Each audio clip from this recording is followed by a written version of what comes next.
I'm Kelly Moss. My husband Jim, a candidate for the U.S. Senate, asked me to introduce him today. I may be a bit biased, but I'm here to say that Jim always fights for what he believes in. He's a problem solver, definitely a persister, and a guy with a vision and the skills to see that vision through. He also exercises good judgment and always acts with integrity. To Arizona women, let me assure you, Jim will have our backs. He will fight for your reproductive rights, equal pay for equal work, affordable health care, child care, and college tuition. This is a grassroots campaign that is 100% powered by the people. We urge all like-minded Arizonans to visit our website at jimmoss.vote and join our peaceful revolution today. Thank you. And now, I introduce my husband, Jim Moss. Thank you, Kelly. Good morning. My name is Jim Moss. I'm a native Arizonan and a small business owner from the rural town of Globe, a couple hours east of the state capitol. Today, our campaign is making an official announcement. I'm a Democrat candidate for the United States Senate, and my #1 objective is to repeal and replace Jeff Flake on November 6, 2018. It's high time that Arizonans have a U.S. Senator that will always put country over party and that will fight for justice and equality on behalf of all Arizona citizens. For the past 22 years, Arizona has had 2 U.S. senators who call themselves conservatives. And who exactly do they represent? Who are they looking out for? No question about it, Senator Flake and his party represent the big money of corporate special interests. And that is why, after 7+ years of listening to their silly repeal and replace slogan, we have no serious plan from this Congress that improves the Affordable Care Act. Because let's be honest, Mr. Flake and most of his Republican colleagues really do not care all that much about the concerns of hardworking Arizonans trying to protect their families. Who are they fighting for? Big money interests who stash their profits offshore to avoid paying their fair share and who oppose a decent minimum wage, free college tuition, Planned Parenthood, a robust EPA, and who want to privatize Social Security and Medicare. So don't be fooled by Senator Flake's gentle demeanor.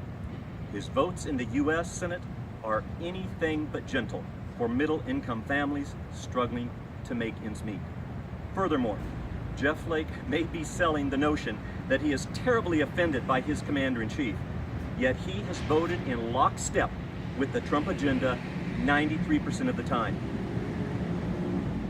The majority of Arizonans do not support the Trump-Flake agenda, and we certainly do not need or want 2 corporate conservatives representing our great state.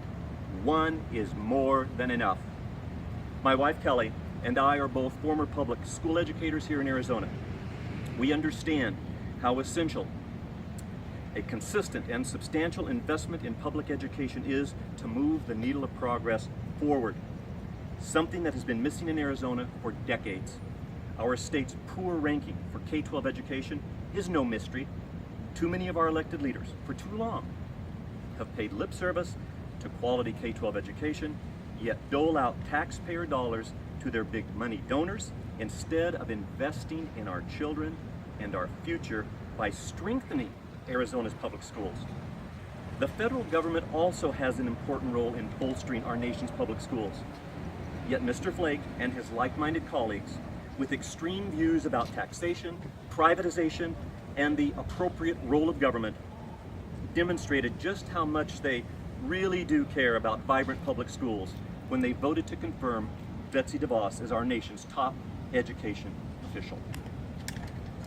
As a small business owner in rural Arizona for the past 14 years, I also understand the importance of thriving small businesses and a healthy rural economy. A progressive tax policy especially benefits small business owners, and a progressive plan for Arizona would make certain that every single citizen has affordable, quality health insurance, a superb public K through college educational system, and environmental protections to keep our water, air, and food supply completely safe. These concerns are rural issues that must be dealt with in order to build desirable communities that attract investment and a skilled workforce that can sustain thriving rural economies. It is purely a matter of setting priorities that focus on real people, real families, real communities, not the special interest of gigantic corporations or super wealthy individuals. Finally, a word about this contest for the U.S. Senate. I am confident that my professional background, my life experiences, and my eagerness to fight the good fight makes me the toughest opponent for Jeff Flake or any Republican. I am proud to say that I am fighting for bold progressive change. The top priority, the number one progressive reform that we must tackle, is the corrupting influence of big money in our politics. It's not an exaggeration to say that it is destroying our democracy. We must declare war on this big money malignancy and lead our nation toward a permanent solution. What's the chief reason for the extremism, for the hyper-partisanship, and for the wrong-headed policies here in Arizona and Washington, D.C.? It's big-time money, money, money. Candidates who call themselves progressives yet partake in the corporate fundraising game that I call a congressional money laundering scheme are really pretend progressives. This good government issue should be the litmus test of progressive credentials. Now's the time for the Democratic Party and for primary voters to firmly assert enough is enough.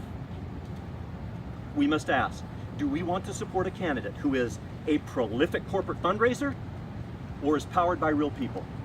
Do we want to support a candidate who is a compromiser or a reformer, a blue dog Democrat or a true progressive? Senator Bernie Sanders is right. A peaceful revolution is precisely what it's going to take to turn things around. But first, we may have to turn things upside down.